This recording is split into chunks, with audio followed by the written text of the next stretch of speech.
And hey there, it's Tom Jordan. Listen, if anyone ever doubted that free market policies are good for business, no longer any need to doubt. The doubt is totally unnecessary because evidence is all over the place, whether you want to face it or not. It's there, has been for a long time. But look at what happened after corporations learned that Donald Trump was likely to win the presidency again on election night. We saw markets, they surged with confidence as Donald Trump clinched a victory in this race over Kamala Harris. In one of the most contentious elections in recent memory, I mean, the Dow that night, the Dow futures were shooting up well over 1,000 points. S&P 500, same thing. NASDAQ following suit. And investors are betting on a revival. It's not necessarily, Donald Trump. It's the economic strategies that Donald Trump supports that historically been very good for businesses and companies in general, which means, of course, the citizens in general as well. Lower taxes, slashing regulations, and a business-friendly environment is pretty much good for everybody. Vice President-elect J.D. Vance, he promised in that speech he gave early the next morning the greatest economic comeback under Donald Trump's leadership, of course, directly addressing inflation and high costs and the root causes of those things and pulling back on those things that lead to this. So you see these other companies, Tesla is one example. They saw about a 14.5% jump as Elon Musk, a vocal now Trump supporter, didn't used to be. Never really was a political kind of ideologue, but I don't know if he still is an ideologue in that sense, but he understands business. Obviously, he's a phenomenal businessman, understands economics, and in that vein, understands that these free market policies are going to be much better for not just his business, but for the entirety of the country, economically speaking. And it signals also, I think, there's a very strong partnership between, tech innovation and this new administration. I mean, that's the thinking behind these high-tech companies like, Elon Musk. Then you look at cryptocurrency. It also rallied with this, Bitcoin reaching a record high above 74,000. That was amazing. Investors were anticipating really a freer hand for these digital assets. You remember Joe Biden saying he's going to basically clamp down and create this digital dollar and all these different things. That means, sometimes burdensome regulations. So the markets were celebrating what they believe, I think, is stability and clarity. And Donald Trump's administration embodies that economically. And it seems set to propel American industries to these new heights. So why is this happening, do you think? Was Kamala Harris's so-called, opportunity economy just a red herring in a sense that she didn't really have any real opportunities that were planned other than, requiring taxpayers to fund other people's lives? Like that was it? That was the opportunity? Because we heard Donald Trump, we heard J.D. Vance speak about opportunity on a number of occasions, but the difference being they spelled out what that meant with specifics. And so we're going to get into that in a few seconds with Gary Wolfram, an economist with Hillsdale College. That's coming up in just a few seconds. Just a reminder for you to chime in. I'd love to hear from you. Take your comments, your questions. If you would like to ask Gary Wolfram with Hillsdale a question regarding the economy, we'll put him on the spot together, and put me on the spot as well if you would like. Just go into the comment sections and put that, whether you're watching on YouTube, on X, on Facebook, wherever you are right now. We're aggregating all the comments together, and we'll put them up on the screen, and we'll go through them together. Also, the best way you can help Tom Jordan Live is simply subscribe, watch the videos, and share them if you would. That's all you need to do. It's free of charge. All right. Let's talk about the markets. The markets did surge as, vote confidence boosted the economy, essentially, following Donald Trump's really decisive win. The stocks saw this massive surge with the Dow Jones Industrial Average jumping over 1,000 points. We were watching that on Tuesday night as it was occurring in real time. The futures just shooting up when it was becoming more clear that Donald Trump was going to win because of his free market principles that has made him a very successful businessman in his own right. So this increase is a pretty powerful signal from investors showing that the confidence in Trump's policies to prioritize growth and reduce market restrictions. And the lower regulations, the lower taxes, the formula for growth is what he believes in and embodies and wants to really format his policies on that basic premise. And so the investors are clearly anticipating a return to this playbook of lower taxes and less regulation. And the gains across the board, the Dow was up by 3%, S&P 500 up over 2%, and the NASDAQ up by over 2% as well, thereabouts. So strong expectations for economic policies that foster business expansion and innovation. All of that is very important for new jobs. And then J.D. Vance came out and spoke about this clear economic vision. At that victory event, the vice president elect laid out the vision for the economic resurgence under this leadership, this partnership promising a focus on revitalizing American industries, and particularly by targeting inflation. It affects everybody, not just at the grocery store, but the cost of doing business goes up, which means more layoffs. So we've seen those layoffs occur. It has real world impacts on our lives for ordinary Americans. So we're looking at a real targeting the inflation, cost of living, cost of doing business.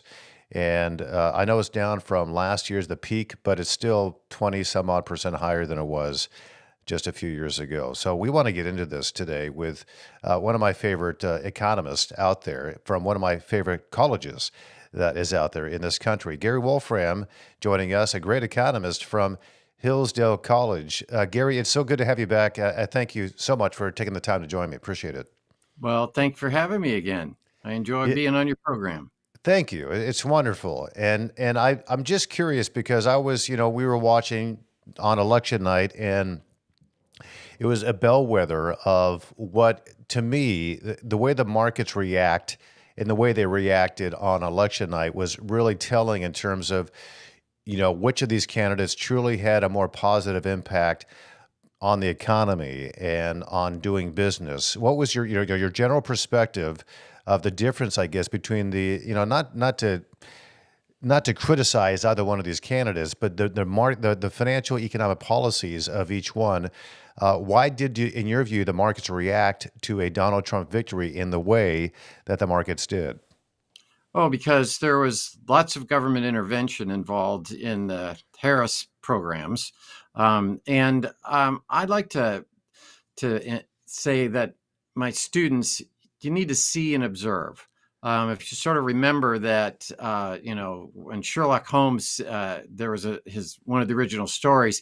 He says to Watson, how many steps are there coming up from the ground floor to my apartment? And Watson says, well, geez, I don't know.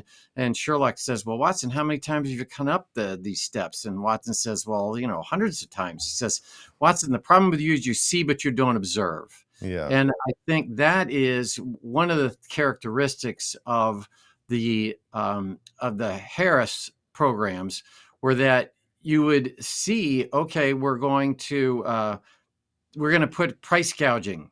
So what we're going to do is we're going to say, these companies that are, large grocery stores, we're going to limit what the prices are on different goods.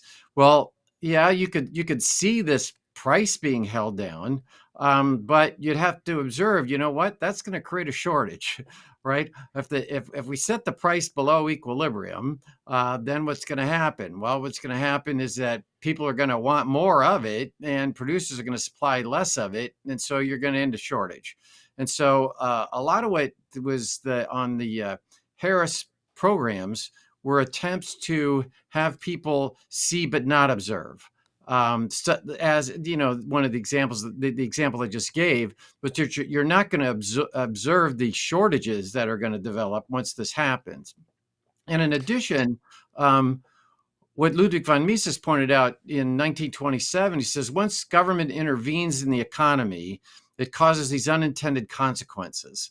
And then that results in people's demanding that they fix the unintended consequences. And that leads to more government intervention, and then more unintended consequences, and a growth in the governmental structure. And that's what we would have seen had Harris been elected. And that is what we're not going to see when as Trump was elected. So I think that it was interesting that the betting markets Hmm. had Trump winning. Yes. and it turned out that the betting markets were much better than than all the polling that was out there. And I think that's because people that are involved in the economy recognize that there would be this, that you wouldn't have tax on unrealized capital gains.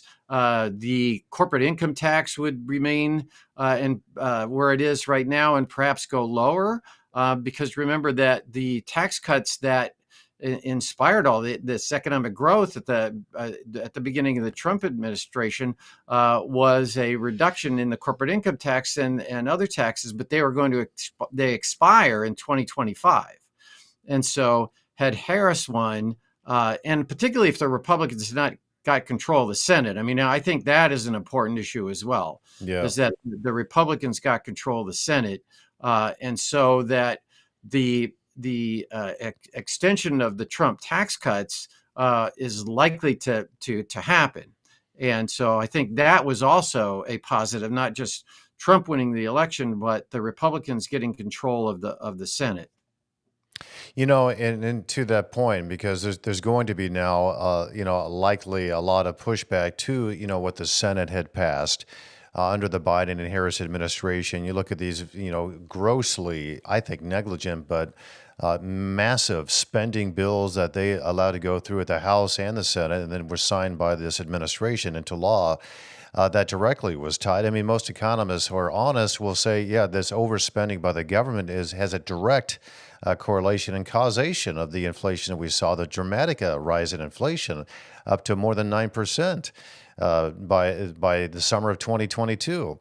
And that was never acknowledged by this administration. And you brought up the price gouging argument. And because of that, this administration wanted to put in price controls. And to me, what that spelled out, these people are, I think they know what they're doing. They're just not being honest with the American people. And because we know what price controls do. We saw it in the Soviet Union. We saw those, infamous bread lines, those photographs and videos of people standing in lines for things that were no longer available, while these warehouses full of things they didn't want, just stuff sitting there, but nobody wanted those things. Those weren't the necessities that we needed. And all of that was, I think, tied to this kind of socialism approach to government-controlled economies. The free market is different. And so I want you to touch on this, because this just goes back to the disingenuousness of this current administration. We heard a lot about job creation, that there were so many jobs being created, particularly in manufacturing, but those job numbers kept getting revised and revised. And we looked just the other day now, we look at the manufacturing sector. In the last 3 months of this year, the manufacturing sector lost 78,000 jobs, while we're being told actually manufacturing jobs are being created by this administration. So the reality is it's not. We've been, I think, lied to, and I'll say that. But how does that happen? Do you think, I mean, what do you think that the job loss in the private sector? I know there's been gains in the government sector of jobs, but why is that occurring, if you can go back to the kind of the economic principles that have allowed that to occur? Well, you're exactly right. The jobs are counted, whether they're government jobs or whether they're private sector jobs. And you're exactly right. Is that a much of the increase in the job market there was occurring because the government was employing people. And I'd also like to, your point about deficits. The the fiscal 24 budget, which just ended, is had a over 1 I think it was $1.8 trillion in Hmm. deficit. And it's interesting to remember that we didn't have 1.8 we didn't have $1 trillion expenditure until Hmm. 1989. uh, Wow. well, that was when the government first spent $1 trillion, and yet this past administration was running $1 trillion deficits, which, as you point out, if you're running a deficit, then what you got to do is you have to borrow money in order to do that. But when you do that, what happens is you drive up interest rates, which people don't like that to happen. And so, how you solve that is the Federal Reserve buys the bonds. Uh, But when the Federal Reserve buys the bonds, it turns out that that increases the money supply by, and this is sort of a little bit of econ 203, but what it does is that increases the reserves of banks, and then banks can lend out more money, and that's where the money supply increases. And then it's the money supply increase that causes the inflation. So it's and why this happens is because the average person doesn't know all the linkages that are involved in this, and so I can rely on the people not understanding how the system works to go ahead and put out my proposals that were, gee, we're going to have the government do all these programs and you're all going to be better off, and we're not going to have to tax you in order to do that. But we'll do is we'll tax those rich people, Hmm. right? We'll Right. tax those corporations. And then, of course, taxing corporations, again, you have to go through, and one of the reasons that we got such a large increase in government activity with the reduction in the corporate income tax that was in the Trump administration. And by the way, it only took it from the highest corporate income tax among the industrialized countries to about the average. And then so he's proposing to bring it down even more, which would be beneficial because what happens if I impose a tax on corporations? I'm really proposing a tax on production, and so what will happen is there'll be it's more expensive to produce stuff, and if it's more expensive to produce stuff, I'll make less of it, and then I'll hire fewer workers, and there'll be less things. So prices will start to go up because of the relative reduction in the amount of output, and so there's a whole again. Seeing and observing here, a lot of connection that the Harris administration sort of relies on people not understanding how this all works, but the markets do. And as you pointed out, Mhm. uh, I should have bought stock futures a Right. few days ago. um, Well, see, but it's because, troubling. I mean, you make a very good point here that the Biden and Harris administration, they rely on the fact that most Americans don't understand how the markets work and how the economy works. So they are going out there and being purposefully disingenuous, and that's the nicest way I can say that.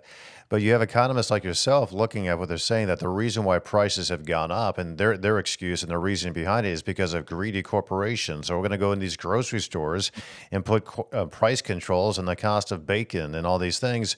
When, I mean, we know that grocery stores operate on very slim margins. I think it's like 1% margin. yes. They want to reduce that, and that's not even going to solve the real issue here.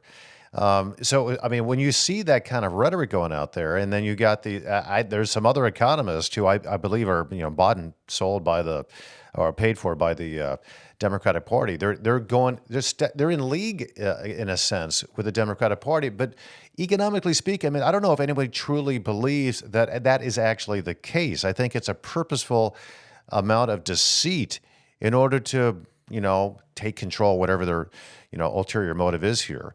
But when you see that as a real, true, bona fide economist and a professor trying to teach people the fundamentals of economics, and you hear these ridiculous claims that we need to put in price controls to protect you, what does that say to you, a respected economist?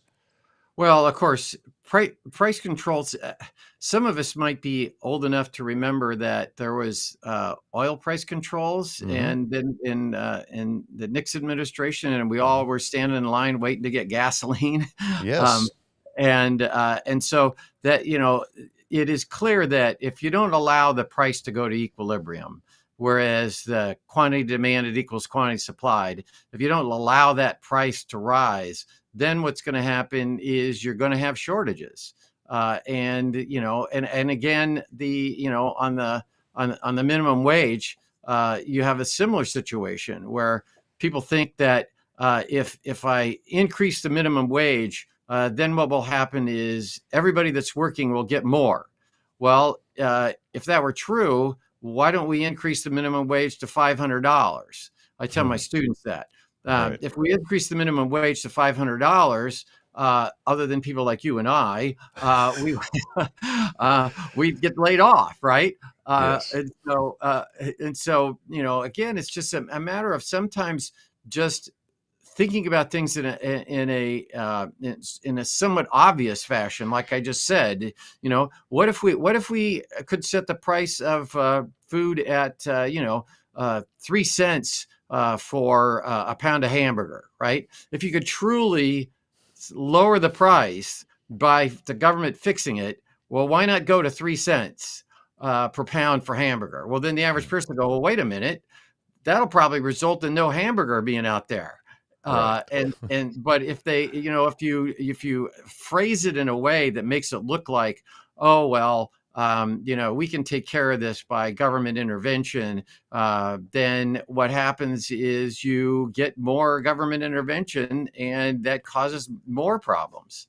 Yeah. And again, there's been plenty of case studies. We've seen this throughout history of it never working for the benefit of the average citizen in whatever country that is. Joe Biden came out the other day and he said something about these, tax cuts, and he was referencing, the claim that the tax cuts only help the billionaires.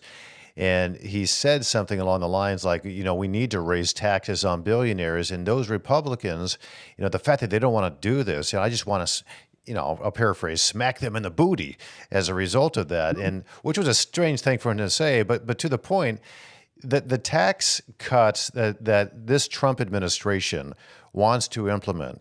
And you mentioned deductions, but he's talking about things on, Social Security and some of these other things like that, these specific deductions, car loan interest, or, overtime, not taxing on that, and tipped wages.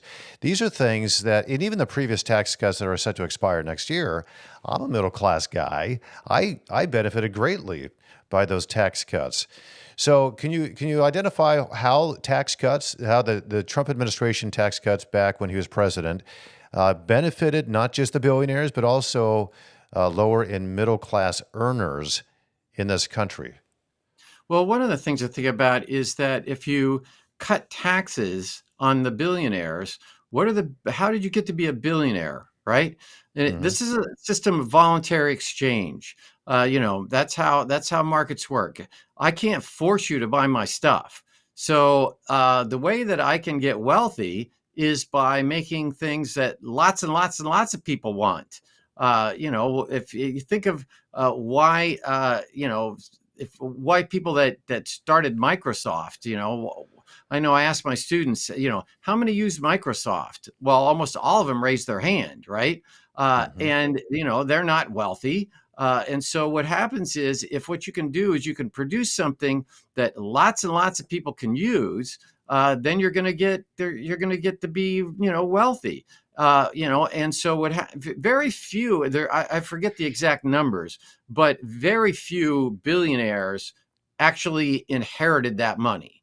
They are self-made. And we could look up the numbers on that, but it's a very high percentage of billionaires are self-made. What does that mean? That means they produced lots and lots of stuff, or through their company or whatever, but they produced lots and lots of stuff that all of us get to use. I almost all of my students have a phone that's actually in my office. I have an old rotary dial, black rotary dial Good for you. telephone. And you Yeah. hated it when somebody had a lot of zeros in their in their Yes. number. Yeah. Yes. The whole But rotary thing. Yeah, I remember very well.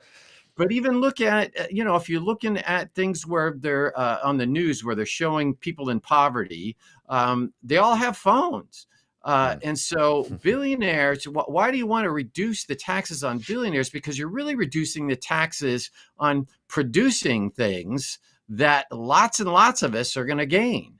Like I said, all my students use Microsoft. They all have actually, flip phones are coming back I know. now, Is that weird? Yeah. evidently, but they all have mobile phones, right? Yeah. Hmm. And the reason that can happen is because we're not, if what you do is you raise the taxes on producing things, you're going to get less of it. And it means that a reduction in a tax on billionaires is actually going to benefit the average person. because the average person now going to have more goods available to them at lower prices than if you go out and you try to tax those darn billionaires. And by doing so, you actually increase revenue in the United States in terms of the government. I mean, they'll make more tax revenue if you reduce the taxes because, again, as to your point, it incentivizes innovation, and that's just the incentive for innovation for these billionaires comes from an initial desire to make a lot of money. But it's a great incentive to go out there and innovate and make things that are beneficial to other people because they're going to have their own incentive to buy your product. And it's just the way it works. That's our economy, and it's been very successful. You mentioned something too I want you to Well, touch on because, yeah, go going to ahead. interrupt here. I actually have Arthur Lafford drew a picture of the Laffer curve on a Yeah. napkin for me, and um, Wow. yeah, I happen to know him from when I was chief of staff to a congressman for a while, and so I got to know him and Steve Moore there. And but anyway, but Arthur Laver's point is exactly right. At a zero tax rate, you don't bring in any revenue, but at 100% tax rate, you're not going to bring in any revenue. So there must be some level of tax rate that actually, if you lower the taxes, you're actually going to increase your revenue. And in general, I think in general that's the case. I think we're at a higher level of taxes, even where we are now, than would actually increase revenue to the federal government. Yeah. So it's to their benefit. But I want to touch on this because you mentioned, most of these billionaires that exist are self-made. They weren't born into wealth. They had their own incentive. And we absolutely is the case. And I think technology is a big reason why over the past, 25, 30 years, how we've seen that explode. I went to high school with a guy in California who just an average middle class family, and he went to Silicon Valley and made, I think, billions of dollars because he had the skills and the foresight to see this is something, a product, a chip, or whatever it was that he created that people are going to want in order to build their other products. And he made a lot of money off doing that. So there's an incentive for a lot of people to get involved in that industry to their benefit and frankly for the benefit of the vast majority of Americans. But to the point of, generational wealth, there is a belief amongst the more liberal politicians out there and maybe economists that there should be a higher tax on, you could call it a death tax or an estate tax. But so for some reason, it's not fair, they believe, for wealth to be passed down to their own children. It should be taken by the government and then spread whatever the way they see fit for the rest of the country, however, or really just to spend it on stuff they can't afford. What do you make of this whole idea of this death tax or estate tax and the liberals' desire to increase those taxes in order to prevent their kids and ancestors from inheriting those things? Well, first of all, I tell my students, you are all wealthier than the richest person in the world 100 years ago. Hmm. We're all wealthier than John D. Rockefeller, right? Hmm. Didn't Mm-hmm. have color television, didn't have antibiotics. And again, that's a matter of seeing and observing. We don't, like you were talking about intergenerational wealth. Um, the average, the average person today is far wealthier than, like I said, the richest person in the world 100 years ago. Why is that? Because you notice, you just mentioned all this, the technological change that exists. And you're exactly right. A tax on death. What does that do? It reduces my incentives to want to be productive. Because I personally, one of the reasons I still keep working is because I want to accumulate enough wealth that I can pass it on to my children or Mm-hmm. my grandchildren. Mm-hmm. And it is, why should we and why should we try to tax people on what they did during their lifetime to produce for other people? Which is the vast majority of people that, like, we were just talking about, that are wealthy because they were producing stuff. And so I've been very much opposed to what's called the inheritance tax. But I'm very much opposed to inheritance tax. I think we'd be a lot better off with it. And you know what? It doesn't raise very much money. If you look at the amount of dollars that it actually raises in terms Hmm. of the total government's budget, it's extremely small. Yeah. And so it's not like somehow if we increase the inheritance tax or the death tax, that somehow we're going to solve our $1.8 trillion budget deficit problem. It's a very small portion of the revenue. It's really just a matter, I think, it's a matter of people being jealous Yeah, is why. exactly. And greedy. You got a very greedy government too, and you're punishing success for these people, and you're hurting families if you put in these death taxes. In my view, we have some questions here I want to bring up from our viewers right now, and I don't know what they are, so we'll both be surprised. Arlene, oh, she's a great commenter here. Our inflation, Arlene. A different Arlene. Okay, but Arlene, thank you for your comment. Inflation is a hidden tax on all. U.S. schools need better objective economic education with appreciation for free markets. You agree with Arlene there, Mr. I Wolfram? think that's exactly right. Yeah. Inflation really is a hidden tax. That is, for the average person, it now costs more to buy a good, which means that your real income, that is your income after adjusted for price inflation, is now smaller, and so it is a hidden tax. And Hillsdale College does teach the benefits of a limited government, market capitalism, voluntary exchange. But a number of places that is not the case. And I think in the K-12 system, you bear that burden.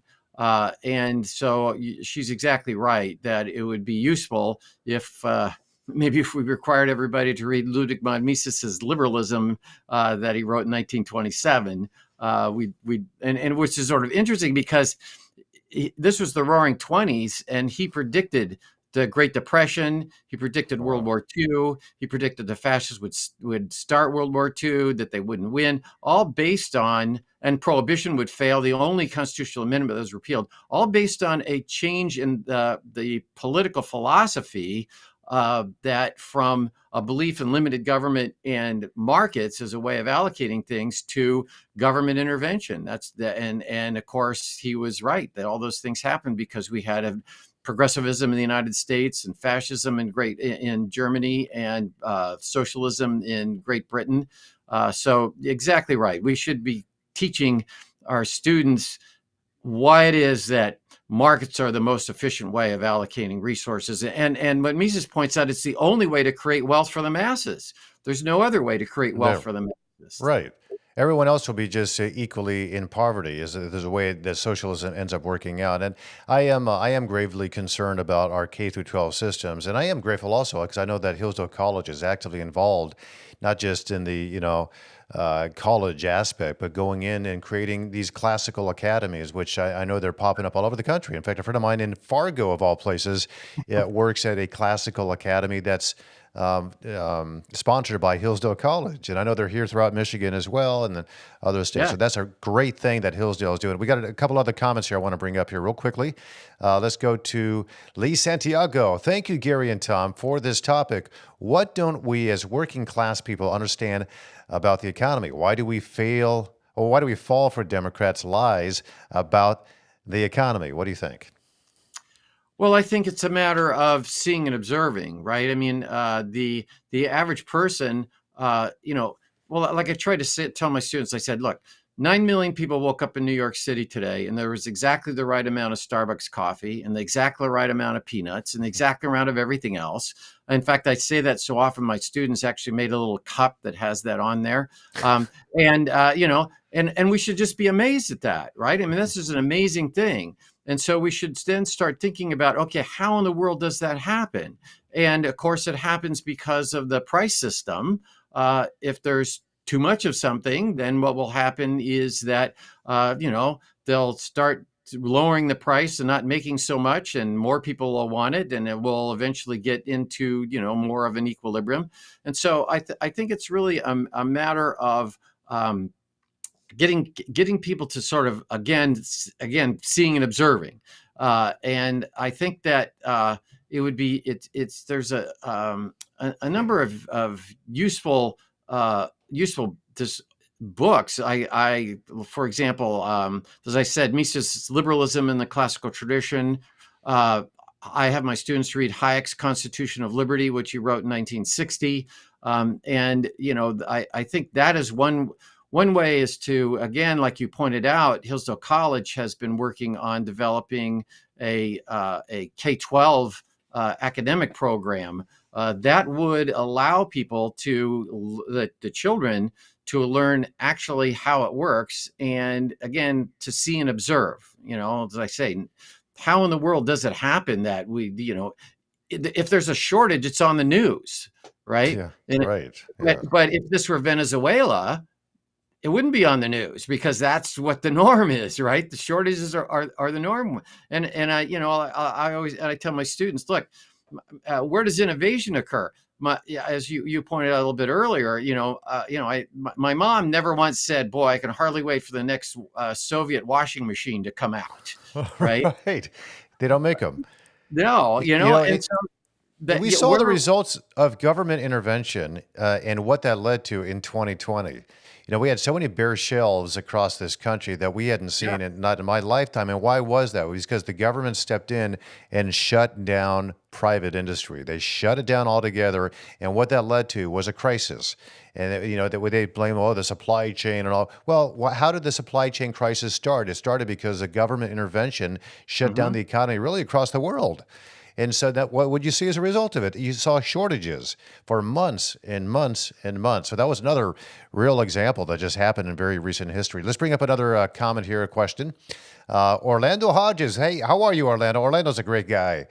Came to our election night party the other night. He says, great topic. Why was the first Trump administration so successful with the economy? What do you think? Well, there was a couple of reasons. One is that he reduced taxes, and again, taxation reduces people's incentives to work hard. It reduces the amount of stuff that's out there, and he removed some of a number of the government interventions that were out there. So, by the Trump administration reducing government intervention and reducing taxes, those were the things that really drove the economy there. And of course, it's just the opposite of what Harris wanted to do. Wanted to have more government intervention and to have higher taxes. And of course, as you pointed out, we should have bought stock futures a couple of days ago. Yeah, we Uh, really should have. the market just is responding. Yeah, we should have been paying more attention to the betting markets out there in terms of who was going to win this presidency versus the polls out there, and then we would have Yeah. bought some futures. I want to ask you about the tariffs because there's been controversy, and of course, the Mhm. Kamala Harris claim was that Donald Trump wants to institute a sales tax of 20%, which is not true. But her argument was that the tariffs themselves would become a sales tax.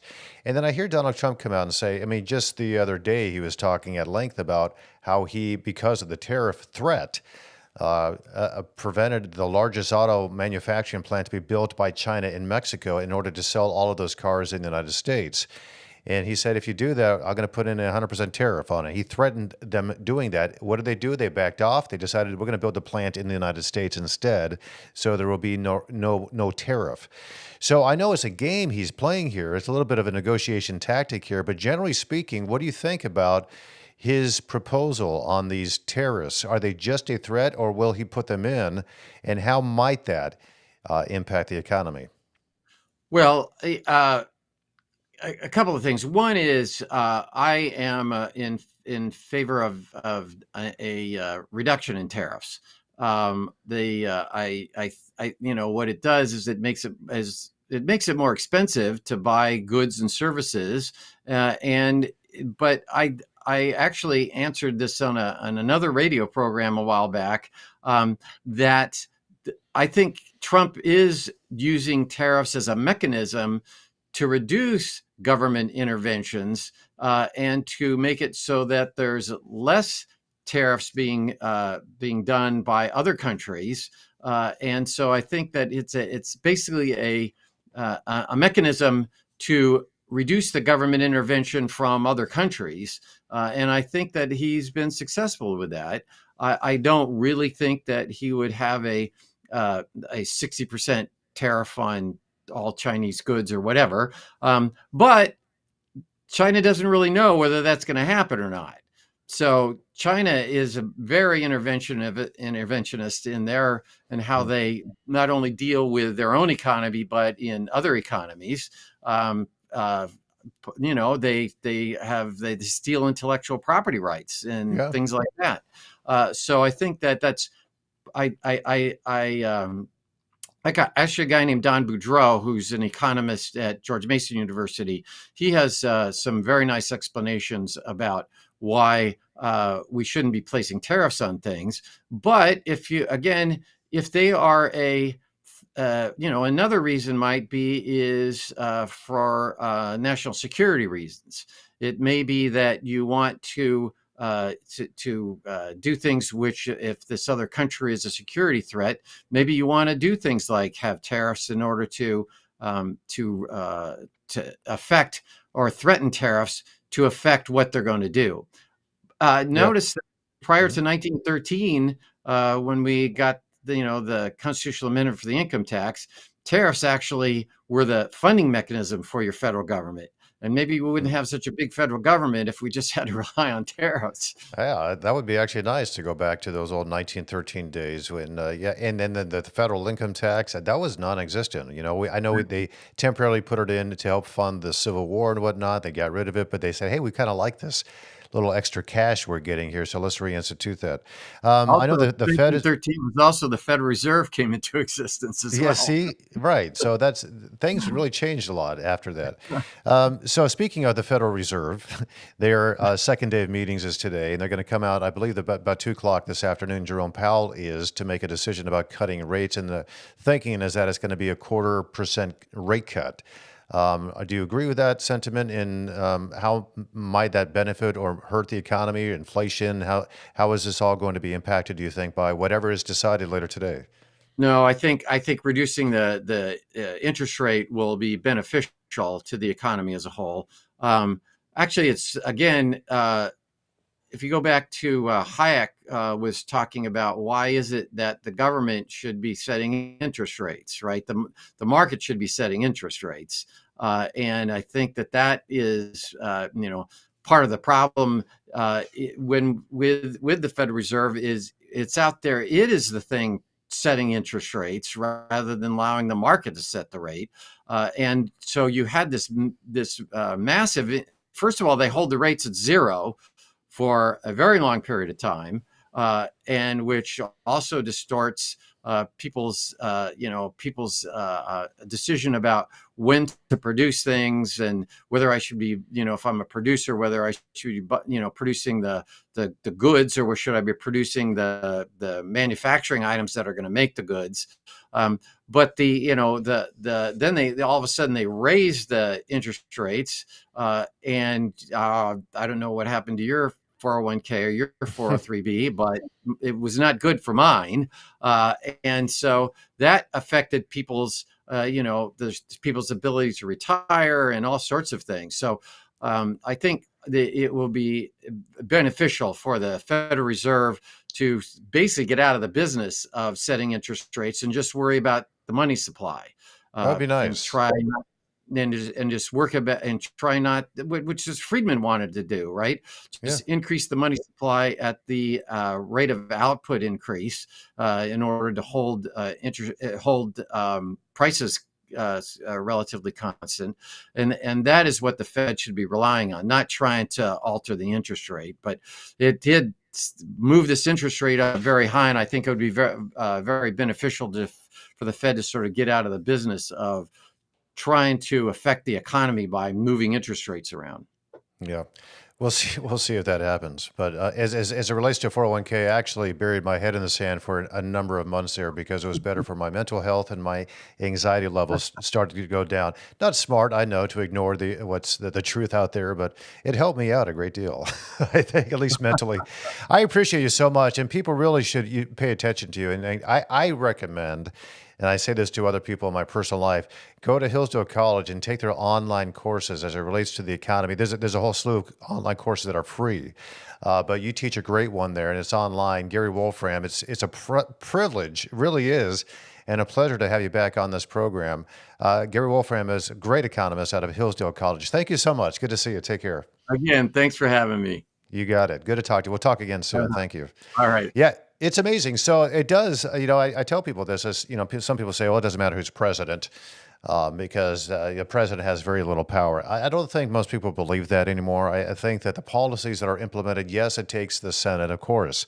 It does, and it takes the House of Representatives. Of course, it's these, these different branches of government, and of course, that's why the Supreme Court is so important as well, to make sure that the Senate and the House are operating, creating laws that are within the framework of the U.S. Constitution. That's how it's all supposed to work. And then the president, the executive branch, is supposed to sign these things into law or veto them, just depending on his decision on that.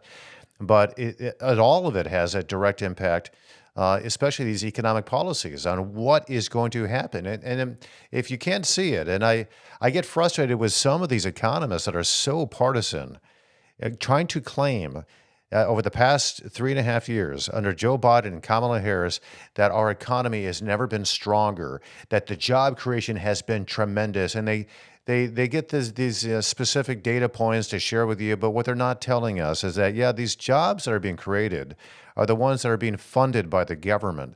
You talk about healthcare and teachers, education. These are all government-funded jobs in these growing bureaucracies. Those people are paid by your tax dollars.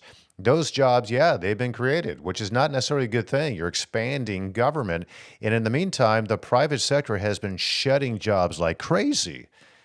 And this is another reason why I don't trust the news media anymore, because they don't understand it. Many of the reporters don't even understand. They just see job numbers are up. Well, it's government jobs. The private sector is hurting.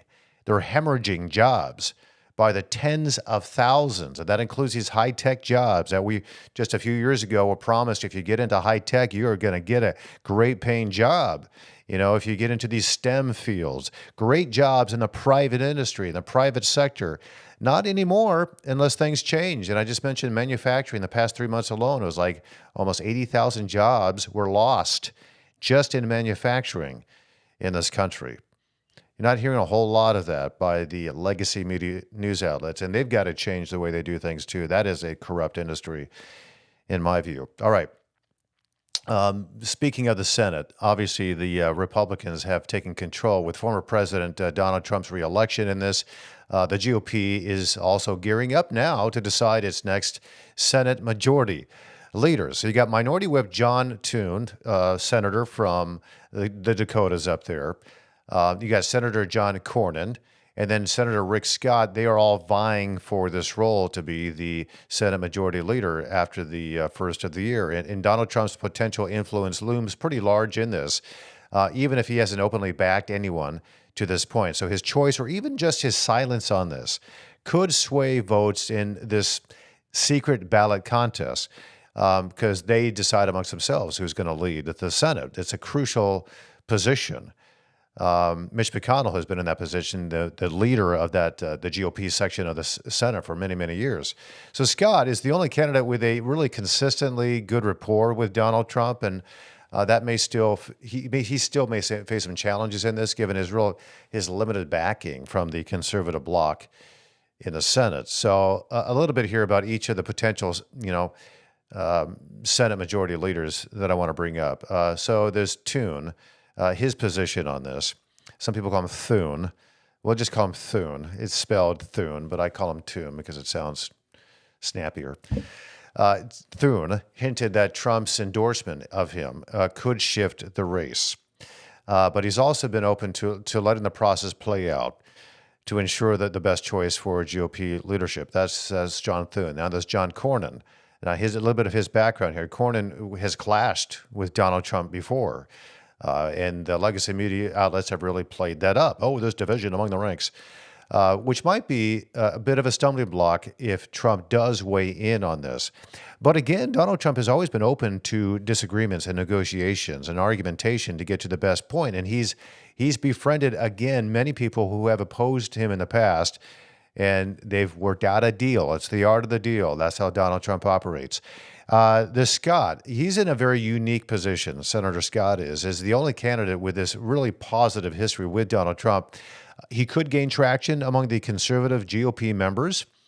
It may not take a lot to convince them if he's got Donald Trump's backing of him, Senator Scott, though his broader support does appear to be limited for this. So the impact of Donald Trump's influence in this, if Trump decides to endorse, it could be a deciding factor. If he stays out of this, it may lead to a less Trump-aligned GOP Senate leadership, of course, which will be pretty important if Donald Trump becomes president, because we don't want another situation which the Republicans saw in 2017 when they officially had the majority in the House and the Senate, and they had the White House under Donald Trump's leadership. They didn't coalesce.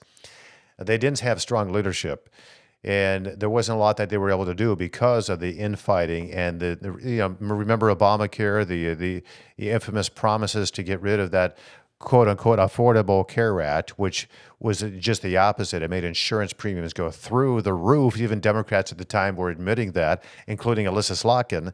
All these other people say, yeah, we got to deal with premiums. Obamacare is too expensive. It still is, by the way. My premiums have been going up. I'm sure yours have as well, ever since they instituted this horrific Affordable Care Act. But it's in play now, and they weren't able to get rid of it like they should have while still keeping the pre-existing condition clause in place. That was a big priority for Republicans at the time, but get rid of the bad things about it and stop this progression towards government-funded health care for all. That's only going to make your health care worse. We do not want to be like Canada or the UK, where they consistently deny healthcare services for things that you actually need, but they just don't want to pay for. Or it's no longer available because there's fewer doctors available to perform that procedure for you. That's what happens. It's the whole supply and demand thing as well. Government intervenes. It makes things a lot more expensive and a lot fewer things available. So anyway, thought on that. We'll be watching that as well. Those are the old numbers. It's now a 52 Republican majority in the Senate, of course. So that's good news. We're still waiting to see the final numbers from the House of Representatives. We'll see. It looks like the GOP will be able to hold the majority in the House as well. All right, let's take a few more comments here. Let's bring them up on the board. Cameron Harris is watching them. Let's start off with the engineer is back. Good to see you, the engineer. During the Biden administration, the top 7 stocks did well. When you lower regulation, that should boost small and mid-sized companies, opening the market to innovation. Absolutely, that's the case. We spoke to Rob Johnson, the CEO of Wayne Radio. He's a very successful small business owner. And he said, listen, there's no question about it that small businesses are helped when you have fewer regulation and when there are fewer taxes. And he spoke specifically about the tax cuts under Donald Trump's administration. And for small businesses, we're not talking billionaires, we're talking about small business owners, which is the majority of the makeup of the business climate in this country, are small business men and women. These small CEOs, I mean, it's not small like CEOs, like little people, but small business owners who are CEOs of their companies and the like. They benefit tremendously. And what they openly meant is, I listen, if I don't have to pay taxes on the first 20% of my profits, which is something that Donald Trump allowed to do up to a certain point, that frees them up to invest and to innovate and to hire more people. It could be an additional, 3 or 4 small business owner, maybe 3 additional staff members. That means more jobs are created. It's tremendously beneficial for the overall economy when taxes go down. And you're right, the engineer, stock prices go up for those corporations that have fewer taxes. So anyway, thanks for that. The engineer, it was always good to hear from you. Let's bring up another one here. Cameron Harris is watching them. We got Jim Chikowski is back. Good to see or hear from you, Jim. I would like to see Trump cut the size of government. Me too. The current administration has been adding more jobs to the government and not to the overall market. Government is way too bloated. That is absolutely the case, Jim. And you see the same thing happening in these Democratic run state governments as well. The state jobs are becoming bloated with government funded jobs. That's happening in Michigan. The Michigan private sector is hurting. Jobs are going out of state. Why? Higher taxes, more regulation, government subsidies to try to draw them back when they would come back very readily and willingly if you would just cut the regulations on their businesses. That's why you've seen even the Detroit Three taking off, the automakers, Ford and General Motors building plants in other states because the state in which they were born is too unaffordable for them. And you got Stellantis, which used to be Chrysler. They're getting out of Michigan, moving their headquarters is what and it's a beautiful building there in the Auburn Hills area of Michigan. But yeah, they want to get out of Dodge, so to speak. So interesting. Great point. Let's see if we have time for one more. If we do have another one. Yeah, let's bring in Harold. Harold Sakalian. I'll call you Sakalian. That sounds more like Sicilian. How can Trump flip Michigan and Rogers lose to Slotkin? Harry. He is incredibly close. So I think the amount, I think it's about 2.5 million votes apiece, separated only by 7,000 votes. And I think it came down. Here's my take on this. And I know there's some people who say, well, there must have been some, a fraud here of some nature, and there could have been. And I don't know the answer to that, but I think that if there was, you would have seen maybe Donald Trump lose as well. And some of these Republican candidates like Tom Barrett, who won, maybe would have lost also. I think what happened here is this, and I always go back to this because I do think the greatest election interference has to do with the news media because they've refused to cover Alyssa Slotkin for who she really is. And she's been able to present herself as a really moderate Democrat who has a lot of more conservative values, and she is not that way.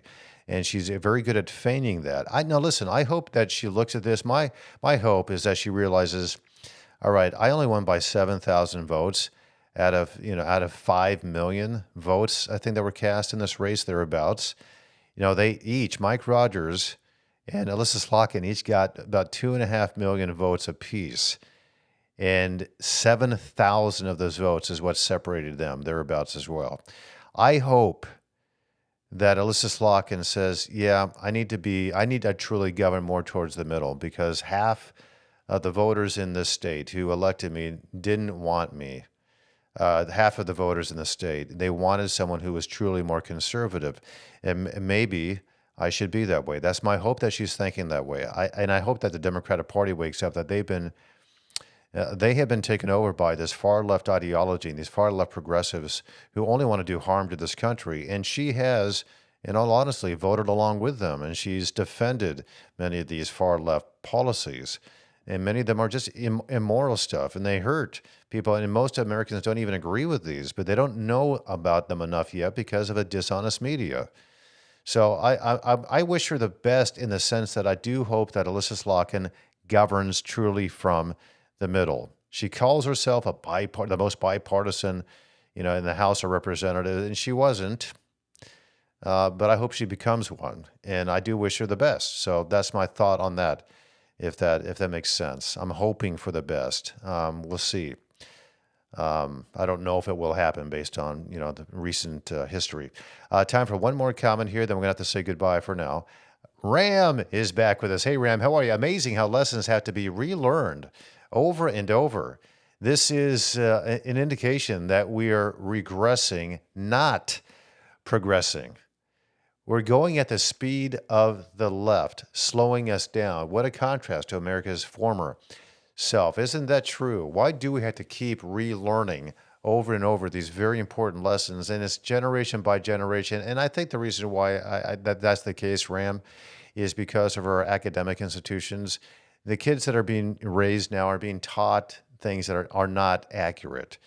And that is the truth. And we talked about K through 12 education. I mean, the universities are one thing. I mean, they're absolutely all in on progressive socialist ideologies. The vast majority of our academic institutions after high school, universities and colleges, there are a few out there, like Hillsdale College, we just had on from Gary Wolfram, who are still devoted to, the classic education that made this country so great. And that's why they study the actually original documents. So the original things that were written about from the founders themselves, rather than, these so-called experts and historians who write about what they wrote, 200 and 300 years after the fact. So there's that. And they also did the 1776 project, which is phenomenal. You should look into that also. But the other thing is the K through 12 education. Our kids are being taught at a very young age now because of some of the books that are being allowed. I mean, the immorality set aside for a moment. When it comes to the history of this country, they're not being taught. They don't understand true United States civics, the way that our government operates. I mean, you can just test it. Go on the street and ask somebody what are the three branches of government? Ask them that question. What's the difference between the House and the Senate? Who is the current vice president of the United States? What is the Supreme Court? Or what is the purpose of the U.S. Supreme Court? Ask them those kind of basic questions, and the vast majority of people won't have an answer, or they won't have an accurate answer. That's indicative of how far our educational system has fallen. So I think that's why we're not even learning, let alone having to relearn the lessons that we already learned in the past, sometimes through bloodshed and all the wars that have been fought in order to protect the republic. Great country that we live in. Let's keep it that way, is by properly and accurately educating the American citizens from kindergarten through college. Listen, thank you so much. What a great program. Really enjoyed it. Thanks for all of your comments and your questions and participating in this. Always appreciate it. Remember, we're live here every morning, 9 a.m. weekdays on Tom Jordan Live. It's YouTube, it's X, it's Facebook, it's Apple Podcasts, and it's Spotify as well. God bless you. We've got a great program tomorrow. We'll see you back there at 9 o'clock in the morning. Thanks so much.